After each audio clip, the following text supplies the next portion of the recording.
Sheila Sharp had always played with fire. But now, that fire threatened to consume everything she held dear. As Wednesday, October 15th rolled around, tensions reached a boiling point on The Bold and the Beautiful, and Sheila's jealousy exploded with a force that had been simmering just beneath the surface for weeks. The target of that fury? Taylor Hayes, the one woman Sheila never wanted to see anywhere near her husband. And yet, there she was, in the one place Sheila feared the most, Deacon's heart.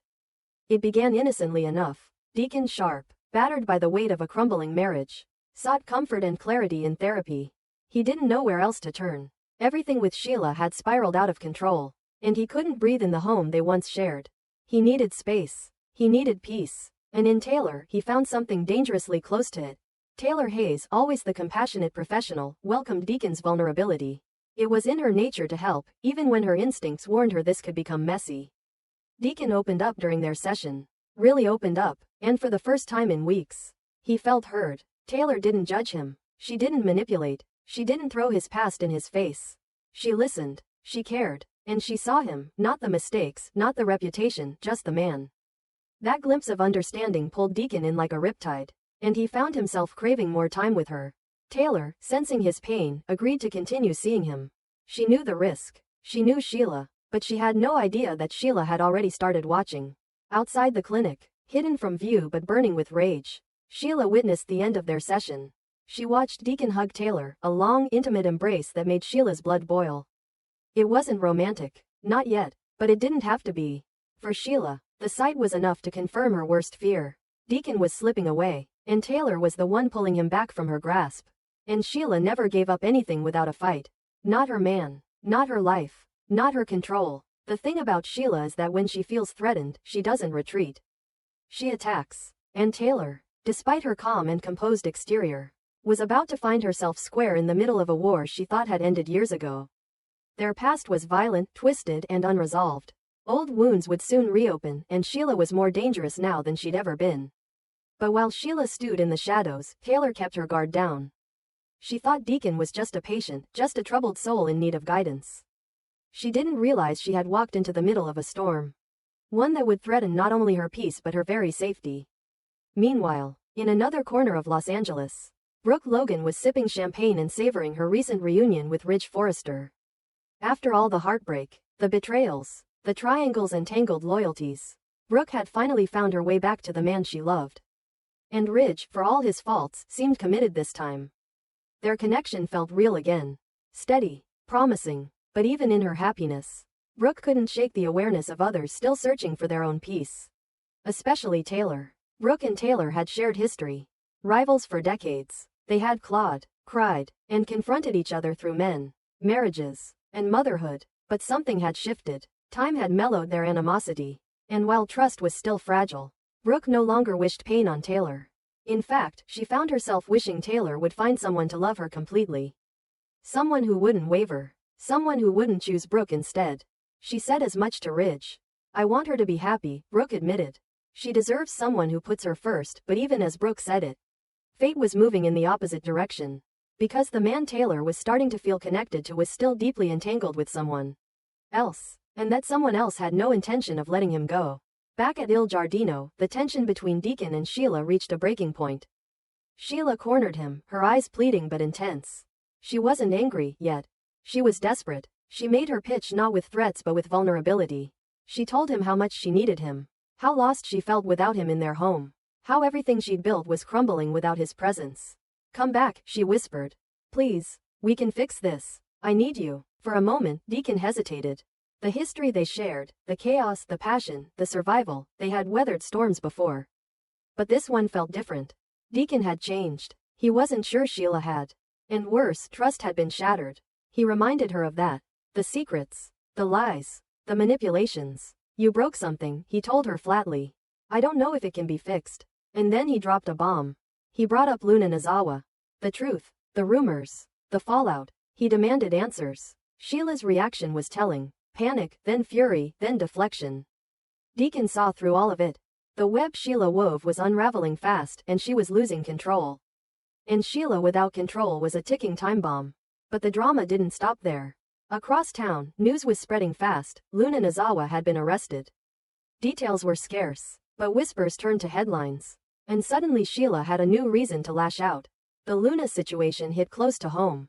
Secrets long buried were being unearthed. And Sheila's connection to Luna, whatever it was about to be exposed. The timing couldn't be worse. With Deacon pulling away, Taylor circling closer, and the public eye turning toward her, Sheila was cornered. And everyone knows that when Sheila Carter Sharp is cornered, she doesn't back down, she strikes. What began as a therapy session was about to ignite a full-blown war. Sheila wasn't done with Taylor. She wasn't done with Deacon. And she wasn't done rewriting the story in her favor. But what Sheila refused to see was that the people around her were changing. Deacon, finally seeking help. Taylor, letting down her walls. Brooke, choosing peace over pride. Even Ridge, for once, choosing stability. Everyone was evolving, except Sheila. And evolution is the one thing that can't be stopped. Sheila's grip on Deacon was loosening. Her jealousy of Taylor was becoming unhinged. And her past with Luna was poised to explode into the present. Every decision she made next would carry consequences, some immediate, some catastrophic. But none of them avoidable. As the fallout deepens, alliances will shift, old enemies will become unlikely allies, and hearts will be shattered before healing can even begin. One thing is certain, the calm is over. The storm has begun, and in the bold and the beautiful, no one escapes the storm untouched. Can Dr. Taylor Hayes keep her hands off the devil's man? In the twisted corridors of the bold and the beautiful, where every glance can explode into scandal and every confession is laced with danger. The therapist's chair might just be the hottest seat in Los Angeles. And now, that chair belongs to Dr. Taylor Hayes, seasoned psychiatrist, once Forrester matriarch, and forever magnet for emotionally damaged men. Her latest patient? None other than Deacon Sharp. The reformed, maybe, remorseful, supposedly, and undeniably dangerous ex-lover of Sheila Carter, aka the devil in designer boots. Deacon comes to therapy seeking redemption, or at least that's what he says. Haunted by his toxic past with Sheila, he's plagued by guilt, shame, and a barely concealed longing for the chaos he left behind. But what begins as an attempt at self-discovery quickly becomes a psychological minefield, where neither party knows who's helping whom, and the boundaries between professional duty and personal desire blur with each passing session. Taylor knows the script, she's seen it before, but knowing the pattern doesn't mean you're immune to it. And Deacon? He plays the role too well. He's charming in all the wrong ways. Vulnerable with just enough edge. A man who wants to be better, but can't quite quit the taste of destruction. And every time he walks into that office, every time he speaks in that deep, regret-laced voice about the monster he tried to love, something in Taylor trembles. It's not attraction, not exactly. It's recognition. Taylor knows what it's like to be pulled into the undertow of someone you should run from. And lurking just outside the emotional trenches of this dangerous dynamic is Sheila Carter. Watching, waiting, ready to strike. Because if there's one thing Sheila doesn't tolerate, it's competition. Especially not from someone like Taylor. A woman with credentials, class, and the nerve to think she can save Deacon. Sheila's not just jealous, she's territorial. And when Sheila feels threatened, people get hurt. Sheila doesn't do subtle. Her brand of possessiveness is loud, feral, and always one missed call away from a full-blown meltdown. So when she starts picking up on the emotional frequency between Deacon and Taylor, things escalate fast. A lipstick-stained glass left in Taylor's office. A shadow caught in a rearview mirror. A friendly warning passed through a third party at Il Giardino. Sheila doesn't need evidence to declare war, just suspicion. And now she's got that in spades. Taylor, for all her professionalism, is no stranger to blurred lines.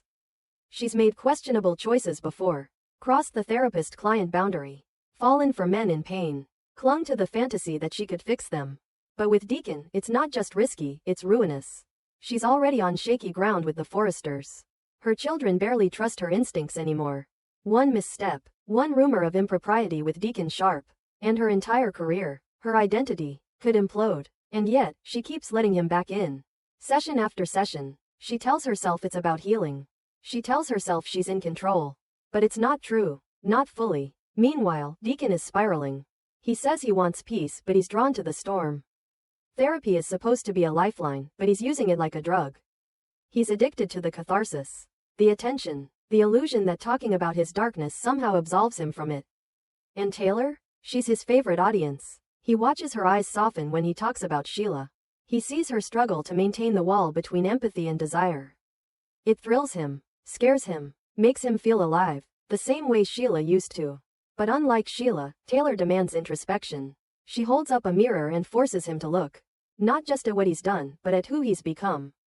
And for Deacon, that's the real danger. Because if he admits that he was never just a victim of Sheila's madness, that some part of him craved it, fed off it, then he has to confront the possibility that he'll never escape her. That maybe he doesn't want to. This isn't just therapy anymore. It's a high-stakes emotional chess match. Every word between Deacon and Taylor is loaded with subtext. Every silence is pregnant with restraint. The office becomes a pressure cooker. And the only thing keeping it from exploding is the thin veneer of professionalism Taylor clings to. With white knuckles. But how long can she hold on? Because Sheila's not waiting around. She's on the offensive now. Sabotaging sessions. Planting seeds of doubt. Leaving threatening notes in Taylor's mailbox. Deacon insists he's done with her.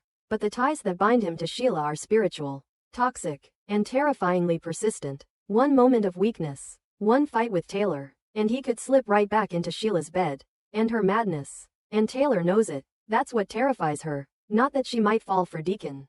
But that he might still belong to someone else. That no matter how much insight he gains, how many breakthroughs he has, part of him will always crave the chaos Sheila offers. And Taylor can't compete with chaos. She's not built for it. Or at least, she tells herself she isn't. But the truth is, Taylor's not just fighting Sheila for Deacon. She's fighting herself. The part of her that's tired of being the strong one. The responsible one. The one who always plays by the rules while other women get the passion, the risk, the fire.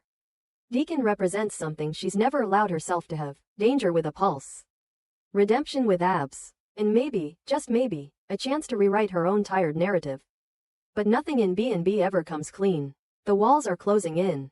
Ridge is sniffing around, suspicious of Taylor's new project. Hope is watching her father with the cautious eyes of someone who's seen him fall too many times. And Sheila is preparing her next move. Maybe it's a scandal, maybe it's blackmail, maybe it's blood. Because in this world, therapy doesn't end with a healed heart. It ends with a dramatic reveal, a shattered relationship, or a body on the floor. Deacon's guilt isn't going away. It's festering. He talks about change, but he doesn't change. He's trapped in a cycle, and Taylor, for all her brilliance, might be the next victim of it. Or worse, the enabler. And what about that spark? That late-night session where the air went still. Where the words stopped and the silence hummed with tension. Taylor pretended it didn't happen. Deacon laughed it off. But both of them felt it. And Sheila felt it too. There's a storm coming. Whether it's a kiss, a confession, or something far more dangerous. The lines are about to be crossed. So buckle up. This isn't just a love triangle. It's a psychological thriller with no exit strategy. Sheila Carter doesn't share. Taylor Hayes doesn't break the rules until she does. And Deacon Sharp? He doesn't know what he wants, only that he wants it all. The most dangerous room in Los Angeles isn't a courtroom, a boardroom, or a bedroom. It's a therapy office. And the door's still open.